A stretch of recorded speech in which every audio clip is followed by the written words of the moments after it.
The first thing, you all know that as a result of your alternative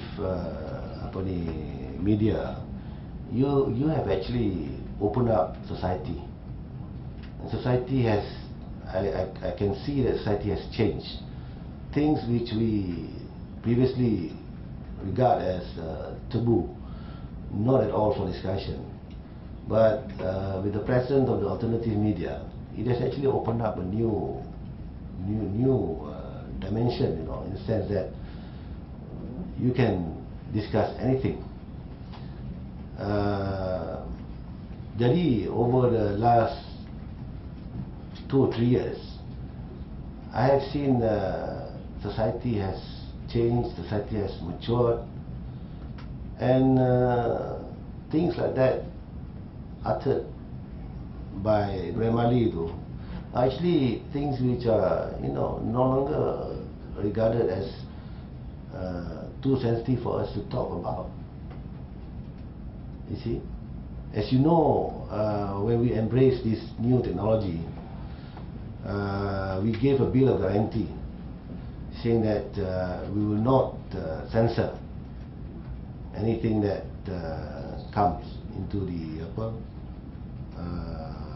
blog, you tweet ke apa ke, that's a bill of guarantee. You all know that, kan? Jadi, if you can do in the blogs, why can't others do in other media, in printed media, for example? There will be double standard.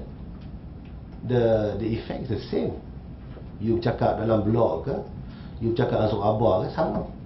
So to me, it's ridiculous now if we want to take action against somebody who said something in a printed punya media, whereas in alternative media dia boleh buat. It's ridiculous. And I think if society has changed, I think leaders should change. At one time I was a strong proponent of Sedition Act and all that, but I have seen that society has changed. We are here to protect society, but if the society has changed, if the society feels that such utterances are not no longer seditious, no longer things that we cannot discuss, who am I to say that we should stop discussion on sensitive issues? Because the whole idea of the Sedition Act is to protect society. But society has changed. Yeah? I remember, that apa tu, yang paling najis dekat surau, and then bakar gereja.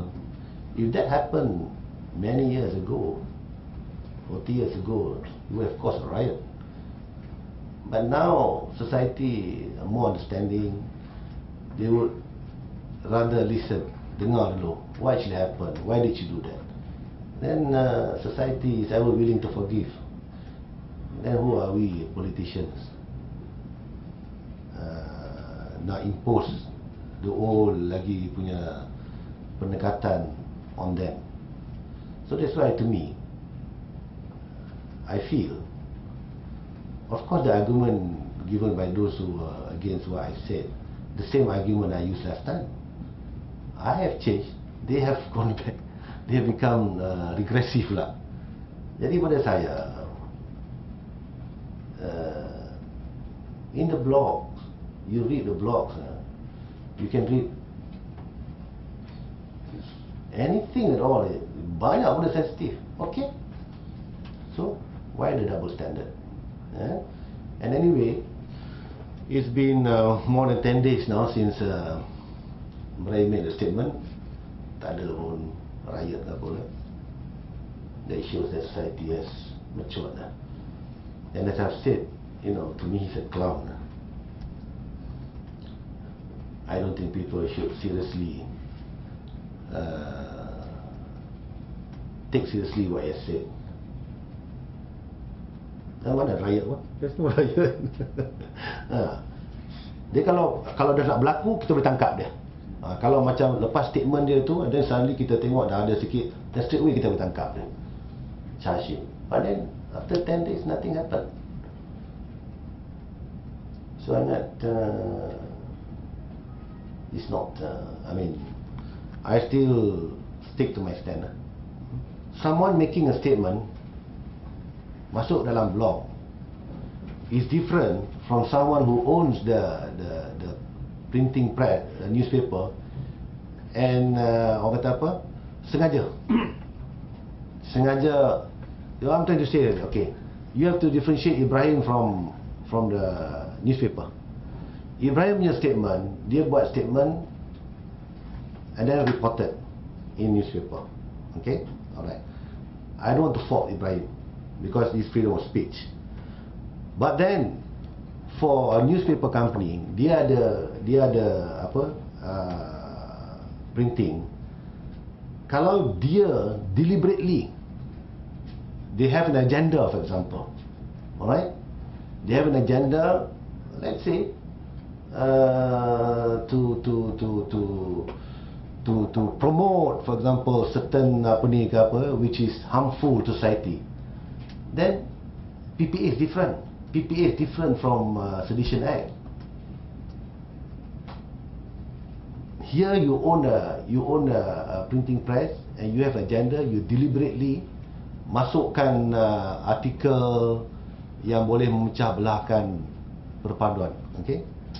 Whereas like Ibrahim, dia buat statement, and then dia punya statement reported in the papers.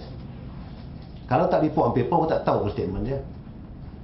So you must differentiate between a person uttering something and a newspaper company in control of a newspaper and deliberately, okay,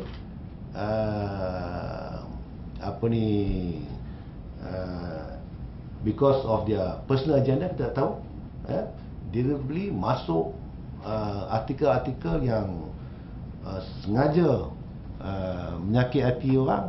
That's different. It's a very fine line there, you know. Someone who's given permission to have a printing license to print newspapers must have some responsibility. That's why I want to differentiate between Ibrahim Ali punya situation dengan PPA. But the argument here, Dr. Sri, is that it's not so much focused on Ibrahim Ali, but the media piece. Yeah, I understand. It does appear as if there is. Yes, I understand. Yeah, I understand what you're saying, because